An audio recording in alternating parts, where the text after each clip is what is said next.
sgvp holistic હોસ્પિટલમાં આપ સૌ કુશળ મંગલ હશો. We care for you. sgvp holistic હોસ્પિટલના યોગ ડિપાર્ટમેન્ટમાંથી હું તમારી સાથે વાત કરવા આવી છું.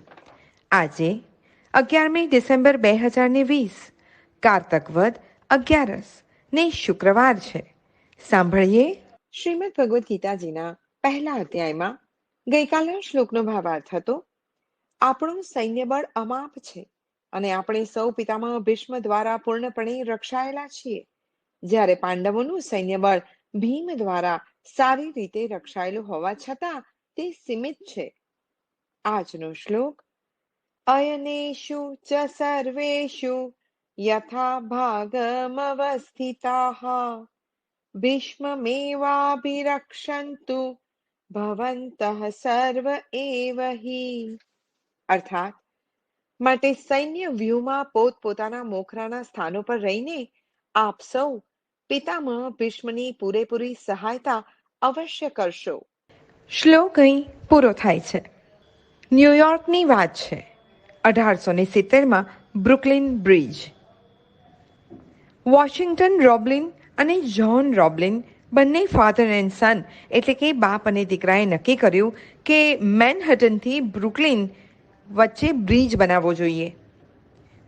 આ પ્રસંગ જો તમને ખબર હોય ને તો પણ તમારે ફરી સાંભળવા જેવો છે. દુનિયાનો પહેલો સસ્પેન્શન બ્રિજ કોઈએ કર્યો જ નહોતો. 1/2 કિલોમીટર લાંબો. જેને કીધું એ બધાએ હસી મજાકમાં વાત ઉડાવી દીધી. બધાએ કીધું કે આ શક્ય જ નથી, આવું વિચારવું એ જ ખોટું છે. પણ તે છતાંય આ બંનેએ નક્કી કર્યું હતું, એટલે એમણે તો ખાતમુહૂર્ત કર્યું.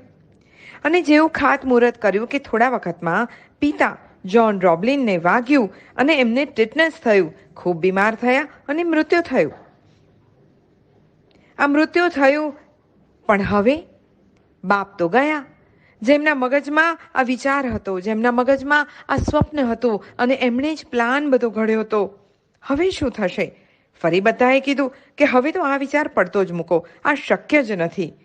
પણ દીકરાએ કીધું કે ના, મારા પિતાનું સ્વપ્ન છે, મારે પૂરું જ કરવું છે. What is inside you that is more important then what is outside you. હું કરીશ. દીકરાએ તો કામ શરૂ કર્યું અને 6 મહિના થયા ત્યાં દીકરાને કોઈક સ્પેશિયલ પેરાલિટિક એટેક આવ્યો. શરીર હલાવી ન શકે. આખું શરીર બસ જકડાઈ ગયું. આંખો પટપટાવે અને જમણા હાથની એક આંગળી ખાલી હલી શકે, બસ. આ જોઈને એ છોકરાના પત્નીએ કીધું કે તમારે બનાવવો છે ને બ્રિજ? તો આપણે બનાવીશું. તમે કહો અને હું એ પ્રમાણે કરીશ. એટલે દીકરાએ એ આંખ અને આંગળી હલાવે એવી એક ભાષા નવી બનાવી કે કેટલી વાર આંગળી હલાવે તો શું એનો મિનિંગ થાય. અને એ ભાષા એની પત્ની સમજાવી.